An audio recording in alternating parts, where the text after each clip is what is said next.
everybody. Welcome to Badge Banter, where we feature some amazing stories from some of our incredible partners about the importance of the photo ID badge as the foundation of an organization's overall security efforts.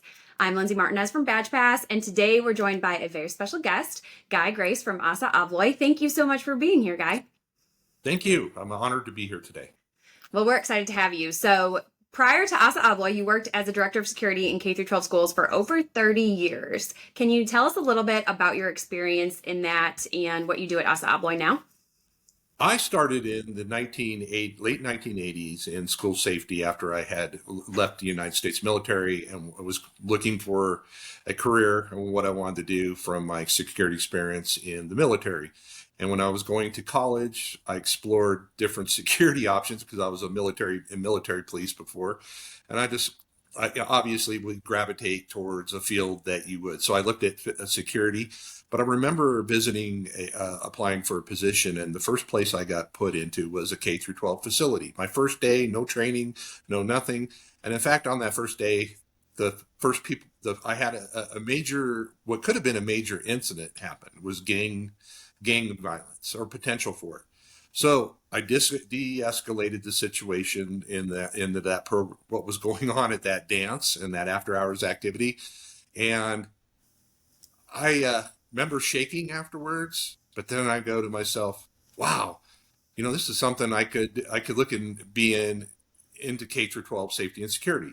So the next day I was promoted to oversee the K through 12 operations from the private security group I worked for, and I did the after school activities for the contracts that we had for 3 school districts in that region. And I found that I enjoyed doing it, coordinating the safety and security for these events, the sporting events, football games, volleyball games, whatever, basketball, and all those events. And I just loved it.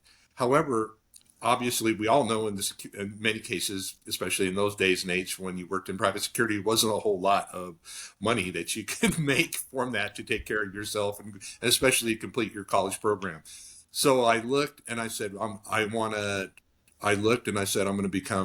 apply for the school districts directly. So I applied for a position in Littleton, Colorado, and I was able to obtain that position. And I started out as a security officer, and and in 2 or 3 years, I was the supervisor. And then a lot changed with the Columbine tragedy in my community in 1999, a very dramatic and sad tragedy, and became the security director of that school district. And I did that till the end of 2020. And so we're looking at 33 years of being in K through 12. And when I came into this, K through 12 is a passion for me. The people, the students, the staff, the communities, we look at that. They're so important to our society because what we're doing is we're empowering the teachers to teach, the students to learn, but also many of us, like I'm a parent as well. I have 2 students still in K through 12, and almost everybody has a vested interest with their children and their loved ones teaching and learning in schools.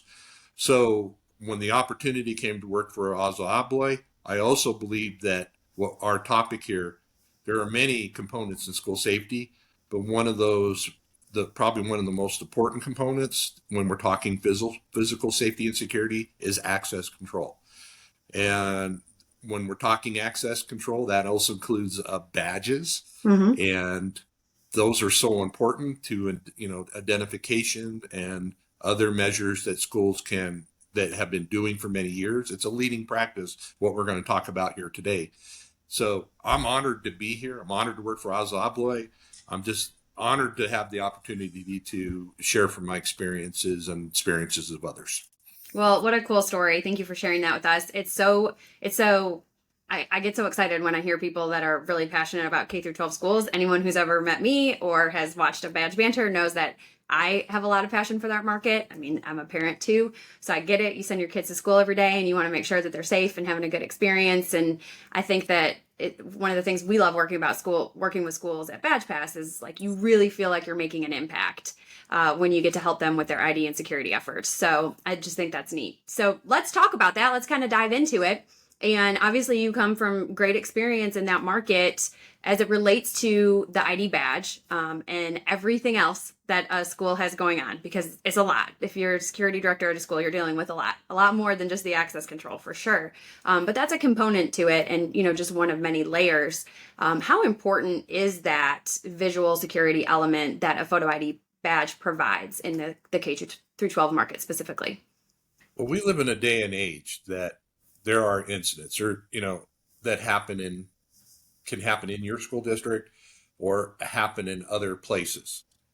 And what we learned, especially after Columbine and the other situations that we dealt with our community, was there was a tightening of the security at the time in the aftermath to secure the exteriors of the buildings and improve the safety and security inside the buildings. And one of the simplest methods that we determined was the ability to determine who a staff member is, who a volunteer is, and how do you do that? So our leading practice was providing badges and identification pieces or credentials to our employees and our volunteers while they were in the school. Well, what does that do? Well, that's so important because number one, if a kid's walking through a school, right, and they're going from class to class and they're transitioning, if they see somebody that, especially in this day and age where the media, they hear and see a lot of different things on the news, and it creates fear, right? But when you see an employee or somebody you're not so sure about who they are, and they have that credential marked with their picture, the school emblem, the logos, and you teach the kids in your emergency preparedness program to look for that. And if, like we would tell kids too, over time, if you see somebody that's not wearing a badge, that's an adult, right, and it's not a student, and you don't know who they are, so not go up there and confront them, but go to let your teacher know. And I can tell you that, and through my career, many times, well, thankfully, it was innocent, like somebody didn't wear their badge, like a guest or a substitute teacher. Well, when we heard about it, we made sure that was immediately filled. But what did that do? That enhanced your safety and security inside with just a simple method. Staff members walking through there, seeing somebody without a badge, like that could be very shocking to them. Like say a maintenance personnel. I'm going to work on the chillers at the school, and he or she didn't wear their badge, right? They're not from the school may not be totally familiar with them. The front office is, but what that does is that happened all the time. You would have like the staff members would say, "Hey, I just saw somebody walking in the school without a badge," and okay, so what that does, it prompts myself, school resource officers, and others to investigate that. But what that has done is created an extra security component of detection.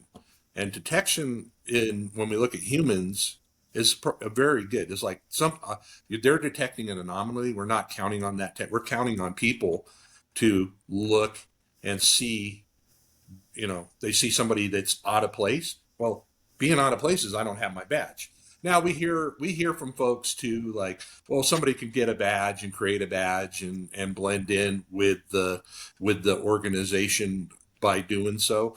But there are other ways as we learn to change the badges up on a routine basis and just recycle the color codes. And for example, on guests coming into the building, we would redo the color code every day when we did a badge, for example, a temporary badge pass, a new color code for the day. And that would be communicated. So what that does is this gives you a flexibility of using that visual layer of the human empowerment piece. That's just even more important than a video management system and other safety and security measures, because you're empowering your people to be part of your security system. Oh my goodness. So many things you just said. I feel like I say all the time. I'm so excited. I love that. And I think that a mistake that people make is when we say implementing visual ID is a piece or the foundation of an organization's security and the importance of visual ID, it doesn't end there. Like, you don't just implement the system and people wear badges and it's perfect. It has to go hand in hand with the school district or any other vertical, really, having a policy in place and helping educate their team members on why that's important and their students, and having everybody feel like they're a part of that, because it is empowering. When you're a teacher and you have a lot going on, I mean, like, you're dealing with a lot of things I'm glad I don't deal with on a daily basis, and you see someone in the school and you're like, should I approach them or not? If you know it's part of like your school security efforts and why that's important that you bring it up, if you see someone not wearing a badge, then you're more empowered to say something, take action, do something about it, rather than just let it go, or say nothing. But they have to go hand in hand. Anytime we're like, just implement this and it'll fix your problems, it won't without the right processes and procedures behind it. Exactly. And we hear all the discussion about everybody wanting to go to different types of credentials, but I'm just going to say we cannot, it would be illogical. I'm going to sound like Spock here. Okay. It would be illogical for K through 12 to do away with that visualization component that we have utilized for many, many years now. And again, as you said, district roles and policies and procedures can enhance that program. And that is one of your simplest measures, proactive measures that you can implement as a K through 12 school district, is that badging and visualization piece. I love that. And so let's hit that point that you just brought up for me, though. You said it would be not logical to do away with the visual ID in the K through 12 market. What's your thoughts on mobile credentials and physical badges, and how mobile credentials could potentially supplement physical ID in that market in particular? Well, here we go. That is an awesome question. Now, I work with dress companies, for example, that do what I mean by dress, wearable pendants, for example. When we look at building these pendants, and we're seeing that in legislation, the school districts are being required to have dress systems, and in some cases having wearable pendants. Well, that wearable pendant will also be an access control credential. And so when we look at that, we're saying since that's going to be there just like the ID card was on that wearable pendant, for example, that dress pendant, you still need to have the picture, because that component of safety and security on that badge has been so important, and it's one of the most important pieces, as we said before, to implement. So that's one area. That's about, and why I say that is mobile credentials for K through 12, when we look at it and analyze it, is really going to be a first responder piece. And the reason we say that is most school districts have a cell phone policy, another endeavor, for example. And when you're going through a school and the cell phone can be a part of the culture, but in most cases it's not part of the culture. And there's also other problems that happen with cell phones for staff as well. Is number one, they're not given stipends to you can't tell a teacher that you're going to have to use your cell phone if they're not being compensated for that cell phone to get into the room. However, mobile credentials on the first responder side, or the responders from the outside, is so darn logical. Okay. Facilitating that access for those officers and fire officials, medical officials, to get there quickly and efficiently. But when we look at the access control side inside the school, the badge is so important to establish who belongs in the school. So even if you do have a new type of a credential, there is going to be a badge a part of that credential. The logic is there's no way, unless we get into something like, here I am with my science fiction here to go. We have a hologram as you're walking through that projects out in front of you. That's not going to happen. That point is, the case is, we need to know who that person is and have that visualization. And also, again, when you look at visitor management, okay, what is that? When we have visitor management systems, what are they doing? They're printing out a facial image of that person and giving a time and place where they're going on that badge. So that's a leading practice or best practice on those systems as well. So you can't replace that. There's nothing that can replace that component right now. So mobile credentials are supplement. Access, key access. Even if you are only using keys in your schools, you're going to have a badge. Does that Yep. make sense? Yep. The badge is a leading practice for K through 12. It is a main security component in the access control layer. And I love it. EOP. Well, thank you for sharing that with us. I, of course, could not agree with these statements more, but it's always nice to hear it from somebody who spent so many years and has dedicated so much of their career to K through 12 specifically. So I really appreciate you joining me today and sharing some of that with us, Guy. Thank you. All right. Well, thanks for being here, and we hope you'll join us next time as we take you beyond the badge. Thank you.